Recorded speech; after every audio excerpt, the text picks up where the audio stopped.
আজকে তোমাদের সামনে আমি একটা রেসিপি নিয়ে হাজির হয়েছি, যার নাম হচ্ছে পাওভাজি। তো ফার্স্টে দেখো, আমি এখানে আলু, গাজর, মটরশুঁটি এগুলো আমি সেদ্ধ করে নেবো। আর এখানে আমি কিছু সরঞ্জাম কেটে রেখেছি, সেগুলোর মধ্যে হচ্ছে ক্যাপসিকাম, টমেটো পেস্ট, আদা রসুন পেস্ট এগুলো। তো যে সিদ্ধ করে রেখেছিলাম আলু, গাজর, মটরশুঁটি, সেগুলো আমি সমস্ত সিদ্ধ করার পর স্ম্যাশ করে নিলাম। তারপর কড়াইতে আমি বাটার দিলাম। বাটার দেওয়ার পর বাটারটা যতক্ষণ না গলছে একটু হালকা নাড়াচাড়া করে নিলাম। হালকা নাড়াচাড়া করে নেওয়ার পরে আমি যে টমেটো পিউরিফাই করে রেখেছিলাম, সেই টমেটো পিউরিফাইটা আমি এখানে ঢেলে দিলাম। ঢেলে দেওয়ার পর এবার এটা নাড়াচাড়া চলবে। একটু দেখো, এদিক ওদিক করে একটুখানি সাঁতলিয়ে নিচ্ছি। তারপরে আমি যে কেটে রেখেছিলাম ক্যাপসিকাম কুচি, সেই ক্যাপসিকাম কুচিটা এর মধ্যে দিয়ে দিচ্ছি। ক্যাপসিকামটা দিয়ে হালকা একটু নাড়াচাড়া হবে।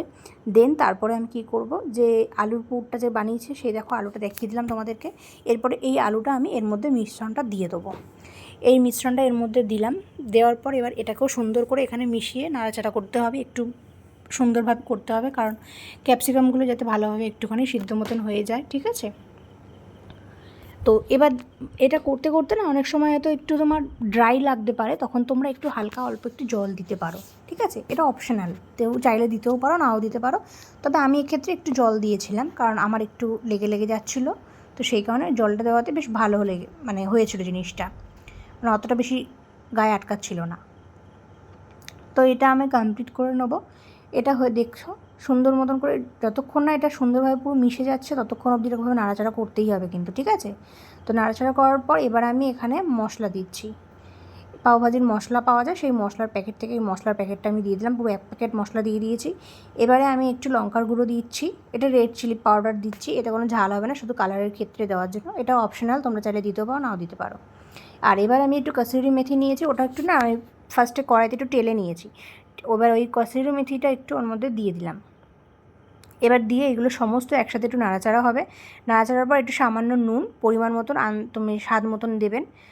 নুনটা দেওয়া হয়ে গেল। নুনটা দেওয়ার পর আবার হালকা করে একটুখানি এদিক ওদিক করে আমি খুন্তিটা দিয়ে জিনিসটাকে, মিশ্রণটাকে মিক্স করে দিচ্ছি একসাথে ভালোভাবে। এইভাবে একটু 5 থেকে 7 মিনিট একটু করবে, মিডিয়াম ফ্লেমে রাখবে, ঠিক আছে? তারপরে একটু গার্নিশের জন্য আমি ধনেপাতা দিয়েছিলাম, তোমরা দিতেও পারো, নাও দিতে পারো, বলে রাখলাম, অপশনাল, থাকলে দেবে, না থাকলে দেবে না। তো আমার ছিল, আমি দিয়েছি। তো তারপরে এবার আমি চলে আসছি আসল জায়গায়। এটা হচ্ছে আমি কড়াইটার মধ্যে বাটারটা দিলাম, বাটারটা দিয়ে আবার একটু নাড়াচাড়া করে নিচ্ছি। এবারে হচ্ছে মেন পার্ট, যেটা হচ্ছে এই বাটারটা দেওয়ার সাথে সাথে আমি কি করব, আমি যে পেঁয়াজ কুচি রেখেছিলাম সেই পেঁয়াজ কুচিটা এর মধ্যে দিয়ে দেবো। পেঁয়াজ কুচিটা দিয়ে একটু নাড়াচাড়া করে নিলাম। তারপরে আমি এখানে আদা আর রসুন যে পেস্ট করে রেখেছিলাম, আদা রসুনের পেস্টটা এখানে দিয়ে দিচ্ছি। এর মধ্যে কিছুটা পেঁয়াজও দিয়েছিলাম, ঠিক আছে? পেঁয়াজের পেস্টও রয়েছে একসাথে, কুচি তো দিয়েছো, প্লাস পেঁয়াজের একটু পেস্টও দিতে হবে, ঠিক আছে? তো এটা দেওয়ার পর একটু নাড়াচাড়া করছি সুন্দর করে, মানে একটা বেশ সুন্দর একটা, মানে কী বল, স্মেল আসবে। এটা সুন্দরভাবে দেখো একদিনও লেগে না যায়। তারপর চাইলাম একটু ধনেপাতা দিয়ে দিলাম, একটু ধনেপাতাটা দিয়ে আবার একটু হালকাভাবে একটু এদিক ওদিক নাড়াচাড়া করে নিচ্ছি। তারপরে এবারে যে তোমার কাশ্মীরি রেড চিলি লঙ্কার গুঁড়ো, সেটা আবার এর মধ্যে একটু দিচ্ছি। এটা দেওয়া হলো। দেওয়ার পর আবার যে মশলা রেখেছিলাম, সেম ওই পাওভাজির মশলা আবার এখানে অ্যাড করছি। অ্যাড করার পর আবার এটাকে মিক্স করব। মিক্স করার পরে এবারে যে মিশ্রণ আমি করে রেখেছিলাম, সেই মিশ্রণটাই কিন্তু এখানে অ্যাড করব, কিন্তু তার আগে এটা ভালোভাবে নাড়াচাড়া করে নিতে হবে, যাতে সুন্দর করে সমস্ত মশলা যাতে মিশে যায়, সুন্দর হয়, যেন কোনোভাবে মশলা যেন না তাকিয়ে থাকে, ঠিক আছে? অনেক সময় হয় কি, মশলা ভালোভাবে এদিক ওদিক নাড়াচাড়া না করলে উপর দিয়ে এটা দেখা যায়, সেটা ভালো লাগে না। আবার একটু কসুরি মেথি দিলাম, কসুরি মেথি দিয়ে আবার একটু ভালো করে সুন্দর করে নাড়াচাড়া করে নিচ্ছি। মানে এটার ব্যাপারটা, কিছু জিনিস দেবে আর খুন্তিটা দিয়ে, খুন্তির হাত চলবে, হাতের কোনো রেস্ট হবে না, ঠিক আছে? সুন্দরভাবে আমি দিয়ে দিলাম। দিয়ে দেওয়ার পর এবারে পাতিলেবু অবশ্যই এখানে লাগবে। আমি এখানে একটা গোটা পাতিলেবু ইউজ করেছি, একটু পাতিলেবুর রস ওর মধ্যে দিয়ে দিচ্ছি, বেশ ফ্লেভারটা ভালো আসবে। দেখো একটু না হালকা লেগে লেগে যাচ্ছে, ঠিক এরকমটাই হবে কিন্তু, যতক্ষণ না এরকম হচ্ছে ততক্ষণ তোমাদের কিন্তু নাড়াচাড়া করে যেতেই হবে, ওকে? একদম কিন্তু গ্যাস থেকে সরবে না, সামনেই থাকবে, আর এইভাবেই ঠিক এরকমভাবেই করবে। আমি একদম ইজি প্রসেসে দেখিয়েছি, যাতে তোমাদের সবার সুবিধা হয়, কোনো রকম কোনো অসুবিধা না হয়। এবার যে মিশ্রণটা যে করে রেখেছিলাম, ওই মিশ্রণটা এখানে অ্যাড করছি। দেখো এখানে দেওয়ার পর এটাকেও সুন্দর করে আবার এদিক ওদিক করে আমি একটুখানি চারিদিকে একদম পুরো মাখা মাখা লাগিয়ে দিচ্ছি এদিক ওদিক করে, যাতে কোনো কিছু না কোনো দিক দিয়ে না বাদ যায়। এই যে এইবার এখানে একটু জল অ্যাড করেছিলাম আমি, ঠিক আছে, একটু, এটা তুমি হাফ কাপ দিতে পারো বা কারোর 1 কাপও লাগতে পারে, পরিমাণ ওয়াইজ। আমার এখানে অনেকটা পরিমাণ হয়েছিল, তো আমি এখানে হাফ কাপের একটু বেশি জল দিয়েছিলাম। যতটা পরিমাণ নেবে সেই পরিমাণটা দেখলে একটা আন্দাজ হবে যে কতটা জল দিলে জিনিসটা ঠিকঠাক হবে। তো তারপরে এখানে দেখো একটুখানি এরকম ফুটবে, ঠিক আছে, টকবক টকবক করে একটু ফুটবে। ফোটার পর এবার আমি এটা ঢাকা দিয়ে দিচ্ছি। এটা ঢাকা 5 মিনিট মতন থাকবে। 5 মিনিট পর ঢাকনাটা খুলে নেওয়ার পর দেখবে এই যে এই হয়ে গেল সিচুয়েশান। এবার এটাকে একটু নাড়াচাড়া দেখে নিচ্ছি নিচে লেগে গেছে কিনা, দেখলাম না একদম ঠিকঠাক এসছে, বেশ সুন্দর স্মেলও বেরিয়েছে, একদম রেডি।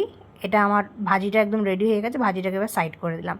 এবার আমি পাও বানানোর জন্য কী করবো, এই যে মিশ্রণটা এবার বাটারের মধ্যে নেব, নিয়ে একটুখানি এদিক ওদিক করে লাগালাম। তারপরে এর মধ্যে একটুখানি ধনেপাতা অ্যাড করলাম। ধনেপাতা দেওয়ার পর আবার আমি এটাকে সুন্দর করে এদিক ওদিক মাখিয়ে নিচ্ছি, যাতে পাওগুলো যখন আমি দেবো এর মধ্যে যাতে সুন্দর হয়। এবার আমি পাও ভাজির মশলাটা এর মধ্যে দিয়ে দিলাম। তারপরে অল্প একটুখানি লঙ্কার গুঁড়ো আবার একটু দিয়ে দিচ্ছি। দিয়ে দেওয়ার পর সুন্দর করে একটু নাড়াচাড়া করব, মানে নাড়াচাড়া করতেই হবে, নাড়াচাড়া ছাড়া কিছু নেই, ঠিক আছে। এবার একটু মনে হলো কি একটু শুকনো শুকনো লাগছে, একটু বাটার দিই, তো আমি আরেকটুখানি বাটার এখানে অ্যাড করে দিলাম, যাতে জিনিসটা সুন্দর হয়, মানে পাওটা দিলে পাওটা যাতে ক্যাচ করতে পারে, ঠিক আছে। তো আমার রেডি। এবার আমি পাও রেডি করে রেখেছি কেটে। এবার দেখো পাওয়ের স্লাইসগুলো আমি একটা একটা করে বসিয়ে দিচ্ছি। আমি 4টে করে করেছিলাম, ঠিক আছে, আমার প্যানটা একটু ছোটো ছিল বলে আমি 4টে করে করেছি। কেউ যদি বড়ো প্যান থাকে 5টা কি 6টা করে করতে পারো, ঠিক আছে। এটা একটুখানি এপিট ওপিট করে উল্টিয়ে দেবে। দেখো আমি এক পিঠ করে উল্টিয়ে দিচ্ছি, ওপিটটা আমার হয়ে গেছে, আমি এপিটটা উল্টিয়ে দিলাম, ঠিক আছে, যাতে দুদিকেই যাতে লাগে। এদিক ওদিক করে উল্টে দেওয়া হলো। উল্টে দেওয়ার পর একটু আবার আমি মাঝখানে একটু বাটার দেবো, ঠিক আছে। বাটার দিয়ে একটুখানি আবার, মানে বাটারটা দিলে কি একটু বেশ অয়েলি অয়েলি ভাবটা আসবে, আর সুন্দরভাবে পাওয়ার গায়েও লাগবে, মশলাটার সাথে বাটারটাও লাগবে, খেতে বেশ টেস্টি হবে। তো এদিক ওদিক করে আমি আবার বাটারটাকে একটুখানি যাতে তাড়াতাড়ি করে গলে যায়, সুন্দরভাবে হয় সেভাবে ব্যবস্থা করার চেষ্টা করছি। এবারে আমার একদম পাওগুলো একদম এদিক ওদিক করে রেডি। দেখো পাও আমি উপরে তুলে রাখলাম, পাও রেডি। তো চলো এবার ফটাফট সার্ভ করা যাক, ওকে। তো এদিকে আমার পাও রেডি হয়ে গেছে, এদিকে আমার ভাজিও রেডি। এবার আমি উপর দিয়ে একটুখানি বাটার দিয়ে দিলাম, সাইডে পেঁয়াজ কুচি একটা লেবু দিয়ে পরিবেশন করলাম। ভালো লাগলে একটা লাইক করে দিও।